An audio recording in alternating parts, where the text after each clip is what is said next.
নমস্কার বন্ধুরা, your kitchen চ্যানেলে আপনাদের সবাইকে স্বাগত। আজ চলে এসেছি আরও একটি নতুন রেসিপি নিয়ে। আমি আজ আপনাদের করে দেখাবো একদম সাবেকি পদ্ধতিতে পুরনো দিনের মতনই পুঁইশাকের চচ্চড়ি। তাহলে চলুন দেখে নেওয়া যাক আমার আজকের রেসিপি পুঁইশাকের চচ্চড়ি। পুঁইশাক এইরকম বড় বড় টুকরো করে কেটে ধুয়ে নিয়েছি কিছুটা কুমড়ো, আলু আর বেগুন। প্যানে খুব ভালো করে সর্ষের তেল গরম করে নিয়েছি। এবার এর মধ্যে দিয়ে দিলাম বেশ কিছুটা ডালের বড়ি। ডালের বড়িগুলো এবার খুব লাল লাল করে ভালো করে ভেজে নিতে হবে। মিডিয়াম ফ্লেমে ডালের বড়িগুলো একদম লাল লাল করে ভেজে নিয়েছি। এবার এগুলো আমি তেল থেকে তুলে নেব।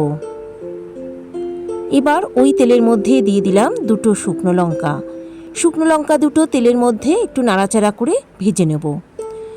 শুকনো লঙ্কা দুটো কয়েক সেকেন্ড একটু ভেজে নেওয়ার পর এবার এর মধ্যে দিয়ে দেবো 5 ফোড়ন। এবার একদম গ্যাসের ফ্লেম লো করে দিয়ে 5 ফোড়ন আর শুকনো লঙ্কা বেশ ভালো মতো ভেজে নেব। ফোড়ন থেকে সুন্দর গন্ধ বেরোতে শুরু করলেই এর মধ্যে দিয়ে দেবো কেটে রাখা সবজিগুলো। এরই সঙ্গে দিয়ে দেবো এর মধ্যে 1 চামচ নুন, দিয়ে দেবো 1/2 চামচ হলুদ গুঁড়ো। এবার সমস্ত সবজিগুলো খুব ভালো করে ভেজে নেব। তবে সবজিগুলো বেশি ভাজার প্রয়োজন নেই, অল্প ভেজে নিলেই হবে। আর এই সময় গ্যাসের ফ্লেম রেখেছি একদম হাইতে। সবজিগুলো হাই ফ্লেমে 3-4 মিনিট ভেজে নিয়েছি। এবার এর মধ্যে দিয়ে দেবো 1 চামচ পরিমাণ লঙ্কার গুঁড়ো আর দিয়ে দেবো 1/2 চামচ পরিমাণ চিনি। এবার সমস্ত কিছু একবার খুব ভালো করে নেড়েচেড়ে মিশিয়ে দেবো। সমস্ত কিছু আরও 1 মিনিট খুব ভালো করে নেড়েচেড়ে কষিয়ে নিয়েছি। এবার এর মধ্যে দিয়ে দেবো কেটে ধুয়ে রাখা পুঁই শাকগুলো। আমি ডাঁটা এবং শাক সবই কিন্তু এখানে একসঙ্গে দিয়ে দিয়েছি। এবার এই শাকের ওপরে দিয়ে দেবো 1 চামচ পরিমাণ নুন আর এরই সঙ্গে এর মধ্যে দিয়ে দেবো 1/2 চামচ পরিমাণ হলুদ গুঁড়ো। নুন আর হলুদ দিয়ে শাকগুলোকে একটু নাড়াচাড়া করে নেব। দেখে অনেক শাক মনে হলেও এটা কিন্তু একটু মজে যাওয়ার পরে তখন কিন্তু পরিমাণ কমে যাবে। এবার এটাকে ঢাকা দিয়ে মিডিয়াম ফ্লেমে 2-3 মিনিট রান্না হতে দেবো। ফিরে এলাম 2-3 মিনিট পর। ঢাকা খুলে দিয়েছি আর দেখতেই পাচ্ছেন শাক কিন্তু পরিমাণে অনেকটাই কমে গেছে আর শাক থেকে কিন্তু বেশ পরিমাণ জল বেরিয়েছে। এই শাক আর সবজির জল দিয়েই কিন্তু এটা রান্না হয়ে যাবে আর এর সঙ্গে কিন্তু আলাদা করে কোনো রকম জল দেওয়ার কোনো প্রয়োজন নেই। এবার লো ফ্লেমে এটাকে ধীরে ধীরে রান্না হতে দেব। এই সময় এর মধ্যে দিয়ে দেব যে ভেজে রেখেছিলাম ডালের বড়ি, তার থেকে কয়েকটা ডালের বড়ি এর মধ্যে দিয়ে দিলাম আর দিয়ে দিলাম কয়েকটা গোটা কাঁচা লঙ্কা।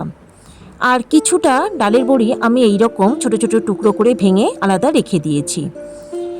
এবার এই সমস্ত কিছু নেড়েচেড়ে খুব ভালো করে মিশিয়ে দেবো। আমার সকল দর্শক বন্ধুর কাছে একান্ত অনুরোধ রইল আমার চ্যানেলটা সাবস্ক্রাইব করার ও পাশে থাকা বেল আইকনটা প্রেস করার। বেশ কয়েকবার ঢাকা খুলে বারে বারে এটাকে নেড়ে দেওয়ার পরে এটা কিন্তু অনেকটাই শুকনো হয়ে গেছে। দেখতেই পাচ্ছেন এর মধ্যে কিন্তু আর কোনো অতিরিক্ত জল নেই, তবু একটু ভিজে ব্যাপার এর মধ্যে কিন্তু রয়েই গেছে আর এটা ঠান্ডা হলে কিন্তু আরও একটু জল ছাড়বে। এখন এর মধ্যে দিয়ে দিলাম ছোট ছোট টুকরো করে ভেঙে রাখা ভাজা ডালের বড়িগুলো।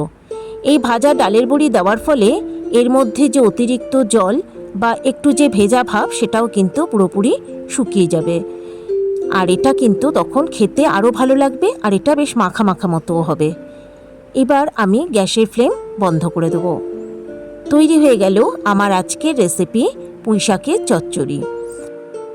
এবার এটাকে ঢাকা দিয়ে কিছু সময় রেখে দেবো, তারপর পরিবেশন করব। গরম ভাতের সঙ্গে এই পুঁইশাকের চচ্চড়ি খেতে কিন্তু অসাধারণ টেস্টি লাগে। সাবেকি পদ্ধতিতে পুঁইশাকের চচ্চড়ি কিন্তু এইভাবেই রান্না করা হয়। এতে কিন্তু শুধুমাত্র কাঁচা লঙ্কা, শুকনো লঙ্কা আর পাঁচফোড়ন দিয়ে কিন্তু এই বিশেষ পত্রে রান্না হয়ে থাকে। এর মধ্যে আলাদা করে কিন্তু আর কোনো মশলা দেওয়ার প্রয়োজনই পড়ে না। রেসিপিটা ভালো লাগলে একটা লাইক, কমেন্ট ও শেয়ার করার অনুরোধ রইল সকল দর্শক বন্ধুর কাছে। তবে আজকের মতো বিদায় বন্ধুরা, নমস্কার।